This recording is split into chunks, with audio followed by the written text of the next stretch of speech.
All right, guys, let's go. Wow, what is life?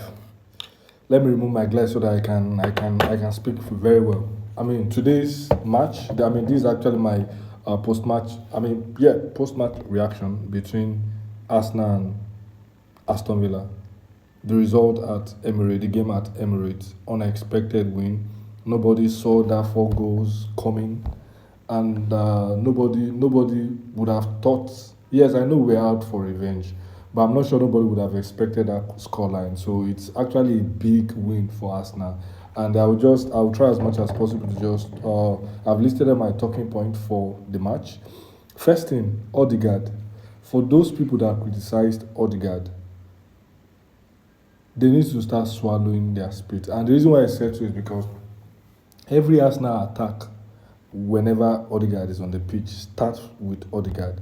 He's always pressing and he's always calling his teammates to join him in the attack, and he's actually working. And again, Odegaard has the Odegaard that we knew then, that usually find himself in the Odegaard zone, I mean, just around the box 18. The same Odegaard, as I mean, is beginning to come into life right now, and I think I'm loving the new Odegaard I'm seeing. I'm loving the fact that he's taking shots. I'm loving the fact that he's eager to score. I'm loving the fact that he's playing with his teammates. I mean, Odegaard is coming back, and he's coming back gradually, and he's coming back at the right time of the season, and it's something that I mean we should be happy. We should be happy about. You see, Gabriel Magalhaes. Wow. You know, there was one video that I made. I think it was between Arsenal and Brighton. Gabby is one is a leader at the back. Secondly, defensively, he makes us solid. Also, his pairing with Saliba is solid. Then offensively, he offers more area threat. And we could see it play out in a match against Aston Villa. You could see that every duels that he wins he's always screaming, yes. Then even the goal that is scored, you always find him in those positions where he offers those area threats. So I think it's a plus for Arsenal to have Big Gabby back in this time of the season. Then also Gyökeres. I think Gyökeres is beginning to improve again. Like I said in one of the videos I made the last time, Gyökeres is beginning to improve again. If I mean, you could see the attempt is header on goal, even though we expect nobody expected it to. I mean, nobody expected him to isolate himself from the defender. The way he ran in front of the defender, and he tried to head the ball into the back of the net, but he didn't enter as planned. But it's actually a sign that Odegaard is beginning to. Gyökeres is beginning to make effort, and is beginning to try to isolate himself so that he's always ahead of the defender. So I mean, I won't criticize Gyökeres, but I won't criticize him that much. But again, like I said, he needs to work on his positioning inside the box 18. Merino as a midfielder, I really don't understand the logic behind having Merino as a midfielder.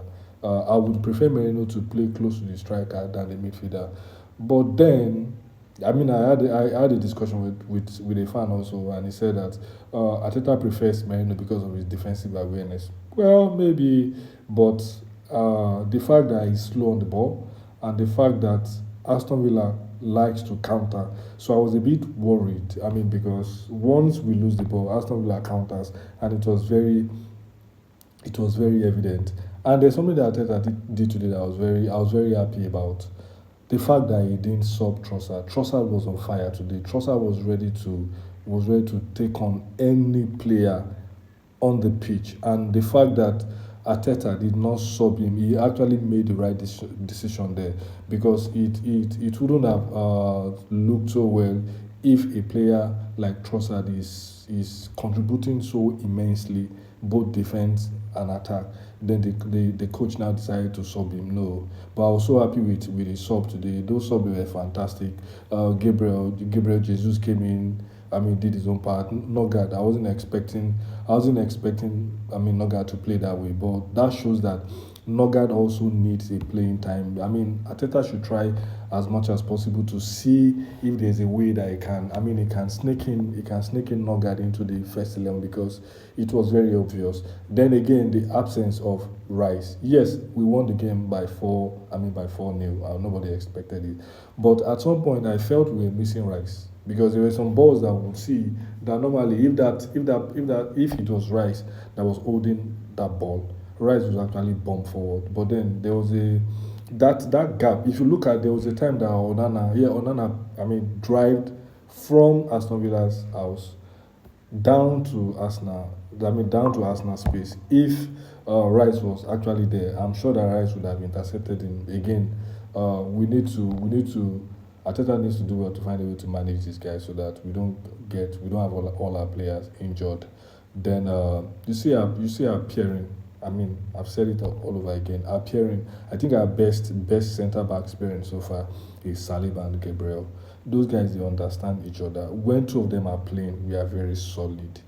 Yes, I know other guys have to. I mean, we have to slowly ease them into that function of playing as centre back. But for now, as far as Saliba and Gabriel are not injured, they have to be a regular centre back starting. And I mean, those guys again, like I said, they understand each other so well.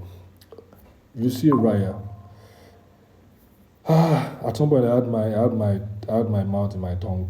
I had my teeth in my tongue because in the space of how many days, Raya made two world-class saves. I mean, it can only be Raya. So all of these comparison between Sanchez and Raya, this issue, stop. They are not.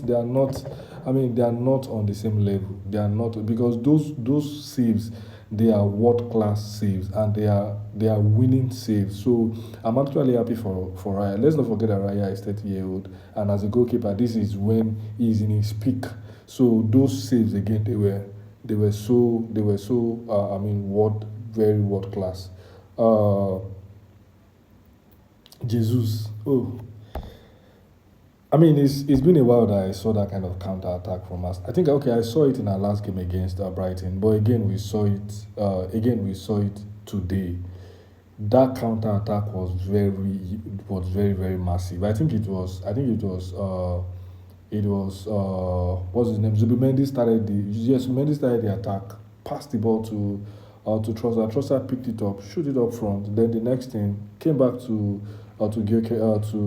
what's his name again? To Jesus, and boom, inside the net. It was a very solid goal, very solid goal. So again, like I said in one of my last videos, it's actually good to have all our strikers back. It gives Ateta selection headache. I mean, when you have Jesus, you have Gyökeres, you have, I mean, Merino also thrives up front. Then we have who else again? We have Kai Havertz. It's actually a good headache for Ateta to have, and I'm happy that those guys are coming back. I mean, they are coming back, and I was so shocked when I saw, because I wasn't expecting Timber to play. I wasn't expecting Ben White. Then again, I was so shocked when I saw those guys sneaked into the team sheet. I mean, what's happening? What is Arteta doing? I think Arteta is beginning to hide these guys that are fully fit. And I wouldn't be shocked when Mosquera is actually part of this team sheet or squad in the next maybe 1 or 2 days. So again, kudos to Arsenal. It was a very big win. It was a very big win at the end, a very big statement. So now that Arsenal has won the match, let's sit back, enjoy the win, watch the game between Sunderland and Man City. Again, don't forget to click the plus button to follow, and I'll definitely follow back.